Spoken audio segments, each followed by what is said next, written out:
انت شايف هذا الانسان وقت الموت، من يجي ليه الموت، شايفه هاي ساعات النزاع من تمر عليه شلونه ينشد لك الرحمة في وجوه أهله، يقلب بعيونه، يعاين بوجه هذا بوجه هذا.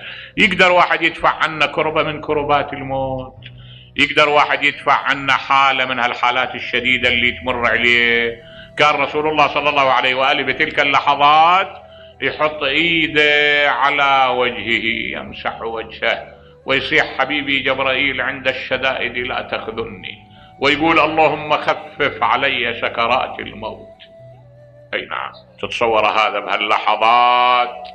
هاللحظات اللي تمر عليه فذاك الجبار المتغطرس، واذا بي الى درجة من الضعف، الى درجة من الشعور بالضعة غريبة.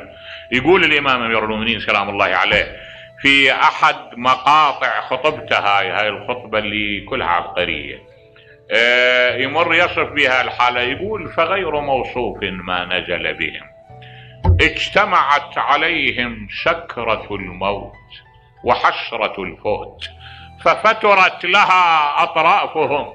انت ملاحظ سكرة الموت موجة بعد موجة من الألم بعد، وحسرة الفوت.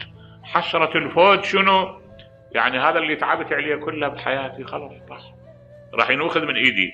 اللوعة يشعر بلوعة عجيب، انا بالدنيا صنعت الحلال والحرام، وبالدنيا احسنت واساءت، وبالدنيا استعملت القوة واستعملت الضعف، وكلها راح تروح من عندي كلها بهاللحظة ابدا. بعد بمجرد ان يأتيه الموت حتى ملكيته خلص، بعد ما يعني زلزلت ملكيته، هاي العلاقة بينه وبين الاشياء انفصمت، اصبحت الملكية مقيدة، ما يقدر يتصرف الا بيش؟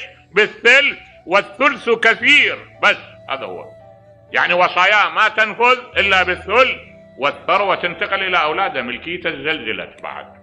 اذا شلون الانسان صغير لان يشعر بالفناء ويشعر